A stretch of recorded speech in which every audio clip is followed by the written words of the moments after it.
This person here ay someone na hindi niya rito maibaba at mabitaw-bitawan ng kanyang phone na yan, 'no. I do see that this person here, 'no, kung ice cream lang ang cellphone niya, 'no, sa grabe ng titig niya diyan baka natunaw na, eh. So let us see, 'no, what about that phone? Is this person here waiting some kind of text, chat, or phone call? Coming from who? Sa'yo? Ba't nagtampuhan ba kayo nito o hindi na kayo nag-uusap talaga? Kung makatitig siya sa cellphone niya, parang akala mo naka-mighty band na yung kamay niya dun. Naka-bulldog na yung kamay niya, eh. Hindi po ko endorse ng mga yan, pero yun yung matitindi yung kapit na pandikit. So let us see.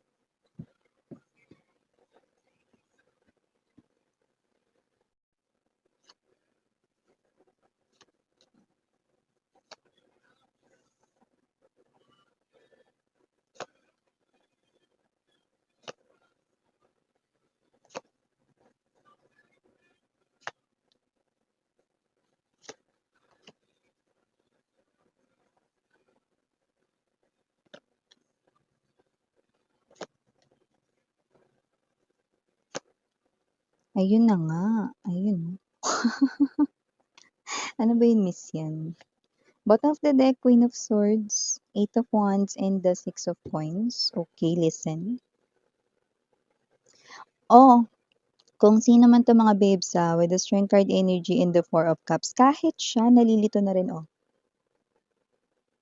Kahit siya nalilito na rin, ano ba nangyayari sa kanya. Imagine yourself na hindi mo alam kung ano nangyayari sa'yo, 'no. It looks like, 'no, hindi lang ito basta nagko-cause ng parang puzzling, 'no, na parang effects sa mind mo, 'no, kundi parang, ano ba talaga yung gusto ko, hindi ko alam. Saan ba talaga papunta yung buhay ko, hindi ko alam. Parang gano'n yung energy niya ngayon. So, it looks like this is already affecting hindi lang itong mind or thoughts nitong person na 'to, 'no, kundi yung kanya rin dito na emotions. Kasi parang kahit siya, alam mo yung energy na, may gusto kong gawin, di ko alam, eh. Parang gano'n yung energy niya or ano ba yung parang feeling ko kulang sa buhay ko, hindi ko alam, eh. So, this person here could be trying to find out, tignan mo.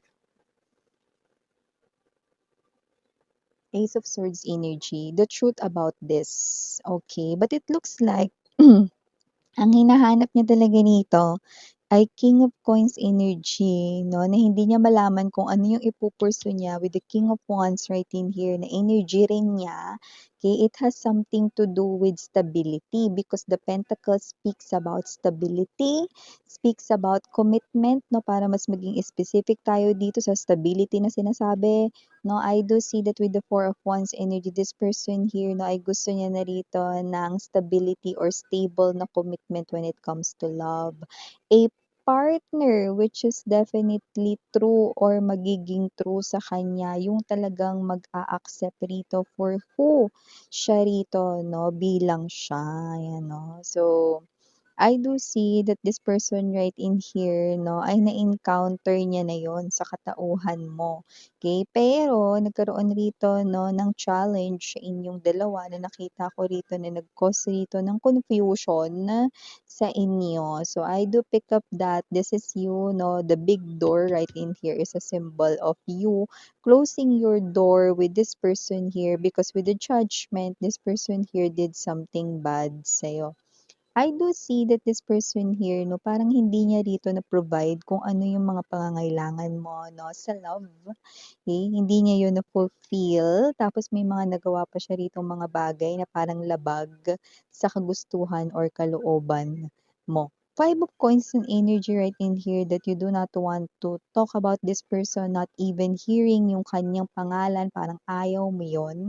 Because this person here ay nag-cause ng trauma sa'yo rito, 'no, na life, 'no. Kaya parang kahit marinig mo yung pangalan niya, 'no, iba yung dating sa'yo kaya parang kahit na nangyayari itong mga bagay na parang mga magaganda rito 'no, basta 'pag may nagpaalala ng kahit na anong memories about this person here 'no, biglang parang magshi-shift yung mood mo. Kunwari good mood ka ta's narinig mo yung pangalan niya or kahit na anong bagay na may kinalaman na yun naalala mo siya, 'di ba? I do see that you are someone here no badly hurt by this person. Yan, with the judgment card energy. Okay, bakit? Kasi hindi niya dito na-provide yung mga ginawa mo, hindi niya na-reciprocate yon, hindi nagkaroon ng equal give and take sa inyong dalawa. Maybe yung mga parang mga first lang na months 'no, na naging kayo or first years na kayo ay nagkasama dito, wala tayong gender ba, lalaki, LGBT. But yeah, this person right in here na nakikita natin dito na may energy ng parang nalilito siya ngayon. Hindi niya alam kung gusto niya ba maging single for life or gusto niya ba ng isang partner. Kasi nakita ko dito na hindi niya lang yun alam ngayon, pero deep down inside, this person ay looking for this pentacle.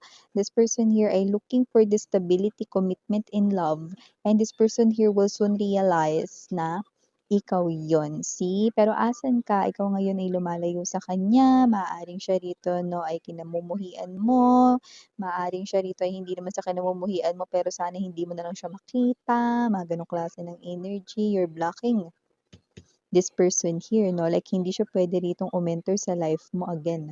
But this person here will soon realize that you are the one. See?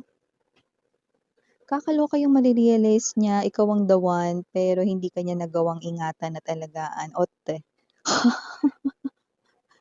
Yes! So, bago natin pag-usapan ito more, batiwan na natin everybody. Hi and hello there everyone. My name is Yan. Welcome new subscribers sa Training Eastern Buyers. Thank you sa inyo walang sawang love and support for me. Kung di niyo pa knows, mayroon pa tayong isa pang channel. Link down below lang sa ating description box. If interested, just click that link para makarating kayo there. Every day, we're also uploading fresh na collective readings for all signs doon. You can also watch yung mga ating old na uploaded video readings kasi timeless naman tayo dito. Ibig sabihin, kahit na isang dekada ko pang in-upload yan, mga mare, no, or pare, no, tapos parang feeling mo gusto mong panuorin yan, parang tinatawag yung attention mo, go ahead. Kasi baka yan pa lang yung right time para mapakinggan mo ang mga mensahe. Diyan, okay.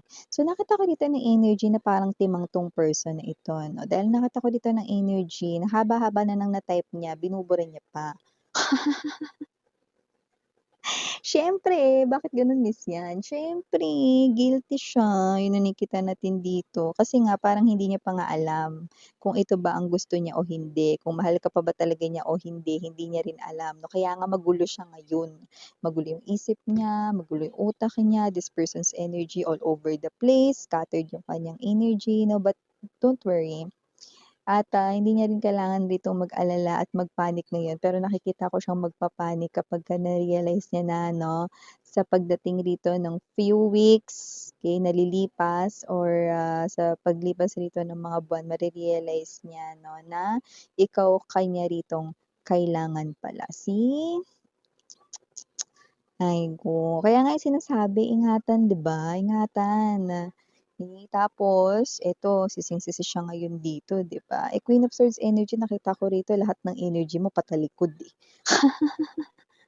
So, ibig sabihin parang itong tao na 'to 'no, parang kumbaga sa ano, no, sa bahay 'no, hanggang dun lang siya sa bakod. Hindi siya puwedeng mag-over the bakod, hindi siya puwedeng mag-gate crash, 'di ba?